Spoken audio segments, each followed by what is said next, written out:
اور کہنے لگے کہ آپ صلی اللہ علیہ وسلم کو اختیار ہے کہ آپ اگر رسول اللہ چاہیں تو صبح کو یہ احد پہاڑ سونے کا ہو جائے گا، اور اگر یہ معجزہ آپ نے یہ پیش کر دیا اور پھر بھی یہ ایمان نہ لائے تو اللہ تعالیٰ ان سب کو عذاب دیں گے، اور اگر رسول اللہ چاہیں تو آپ صلی اللہ علیہ وسلم ان کو چھوڑ دیں حتیٰ کہ ان میں سے توبہ کرنے والے کی توبہ قبول کر لی جائے گی۔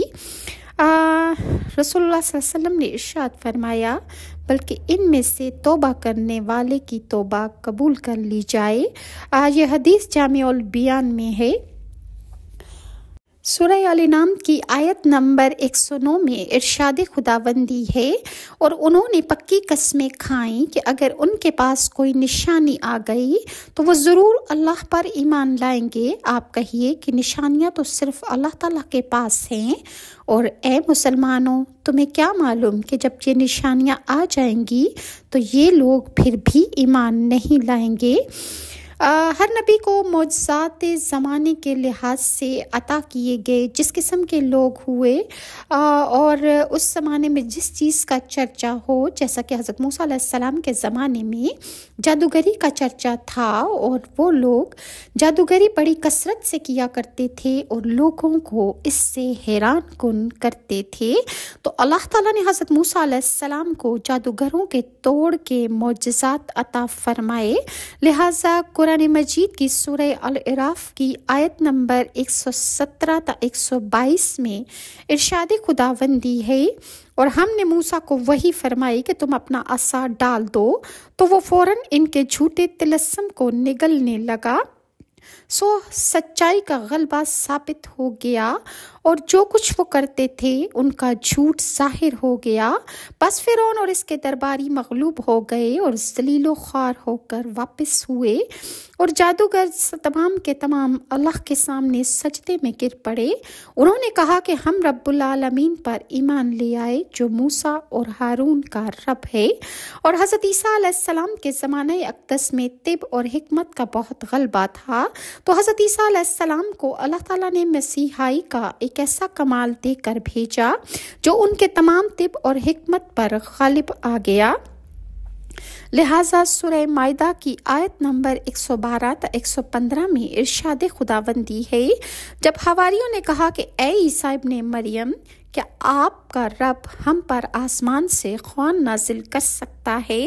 عیسیٰ علیہ السلام نے فرمایا اللہ سے ڈرو اگر تم ایمان والے ہو۔ انہوں نے کہا کہ ہم تو یہ چاہتے ہیں کہ ہم اس خوان سے کھائیں اور ہمارے دل مطمئن ہو جائیں اور ہمیں یقین ہو جائے کہ آپ نے ہم سے سچ کہا تھا اور ہم اس پر گواہی دینے والوں میں سے ہو جائیں گے۔ عیسیٰ ابن مریم نے اللہ سے دعا کی کہ اے ہمارے رب، ہم پر آسمان سے کھانے کا خوان نازل فرما دے تاکہ وہ دن ہمارے اگلوں اور پچھلوں کے لیے عید کا دن ہو جائے اور تیری طرف سے نشانی ہو جائے، اور ہمیں رزق عطا فرما، اور تو سب سے بہتر رزق عطا کرنے والا ہے۔ اللہ تعالیٰ نے فرمایا کہ بے شک میں اس خوان کو تم پر نازل فرمانے والا ہوں، پھر تم میں سے جو شخص اس کے بعد کفر کرے گا تو میں ضرور اس کو ایسا عذاب دوں گا تو جو تمام جہان والوں میں سے کسی کو بھی نہ دیا ہوگا۔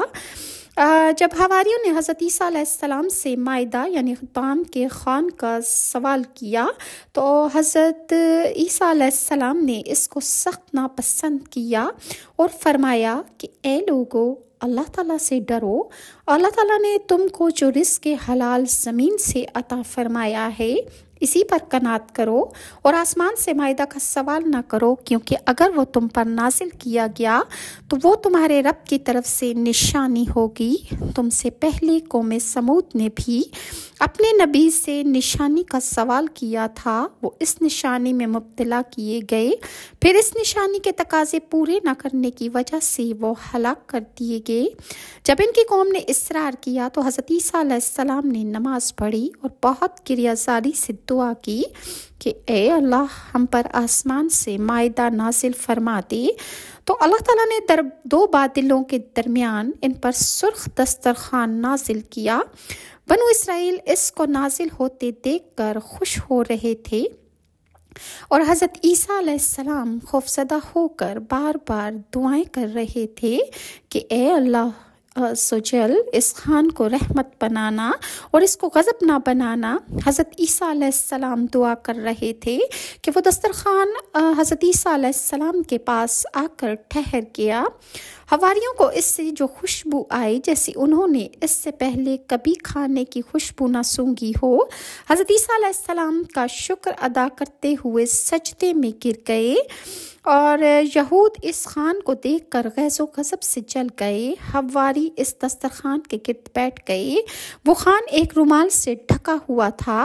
حضرت عیسیٰ علیہ السلام نے فرمایا جو شخص سب سے زیادہ عبادت گزار اور اللہ تعالیٰ کا شکر گزار ہوگا وہ اس کو کھولے گا۔ حواری کہنے لگے کہ یا روح اللہ، آپ علیہ السلام ہی اس کو کھولنے کے لائق ہیں۔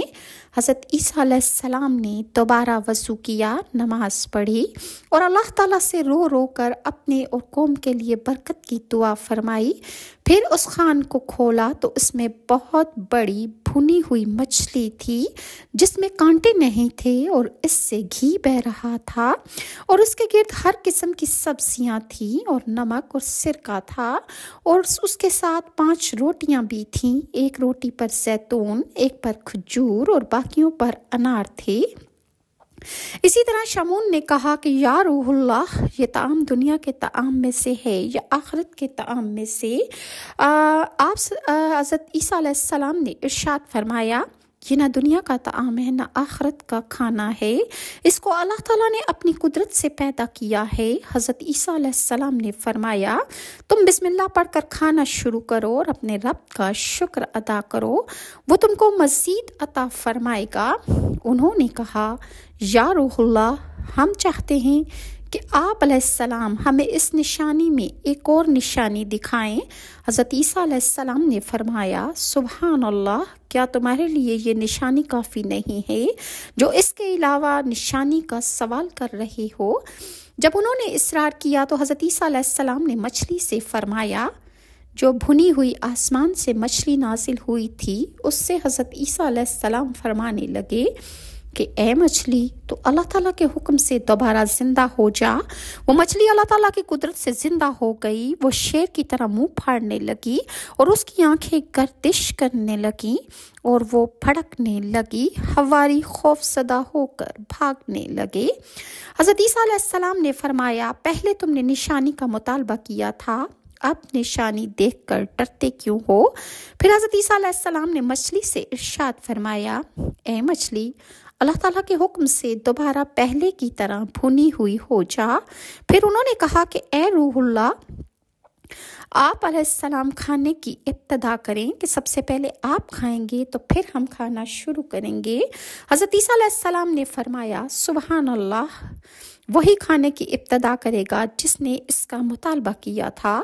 حواری اور اس کے اصحاب ڈرتے تھے کہ اس کھانے سے کہیں کوئی مسئلہ نہ ہو جائے، ان پر کوئی آفت نازل نہ ہو جائے۔ تب حضرت عیسیٰ علیہ السلام نے فقراء اور اپاہجوں کو فرمایا کہ تم اللہ تعالیٰ کے رزق اور اپنے نبی علیہ السلام کی دعا سے اس مچھلی کو کھانا شروع کرو اور اللہ تعالیٰ کے نام سے شروع کرو اور اللہ تعالیٰ کے شکر پر اس کو ختم کرنا، لہٰذا تم پر کوئی آفت نہیں آئے گی۔ سو اس مائدہ سے 1300 مردوں نے اور عورتوں نے کھایا اور ان میں سے ہر شخص نے پیٹ بھر کر سیر ہو کر کھا گئے۔ حضرت عیسیٰ علیہ السلام اور حواریوں نے دیکھا کہ وہ کھانا اسی طرح موجود تھا، یعنی جتنے بھی لوگ اس کو کھاتے جا رہے تھے اس میں کوئی کمی واقع نہیں ہو رہی تھی۔ اور پھر وہ مائدہ آسمان کی طرف دوبارہ اٹھا لیا گیا، یعنی سب لوگوں کے پیٹ بھر گئے، اور پیٹ بھرنے کے بعد جو کھانا اسی طرح پڑا ہوا تھا اور بچ گیا تو وہ تمام کھانا آسمان کی طرف واپس اٹھا لیا گیا۔ اور جس فقیر نے اس مائدہ سے کھایا تھا وہ غنی ہو گیا، اور جس اپاہج نے کھایا وہ تندرست ہو گیا، اور وہ لوگ تا دم حیات اسی طرح رہے۔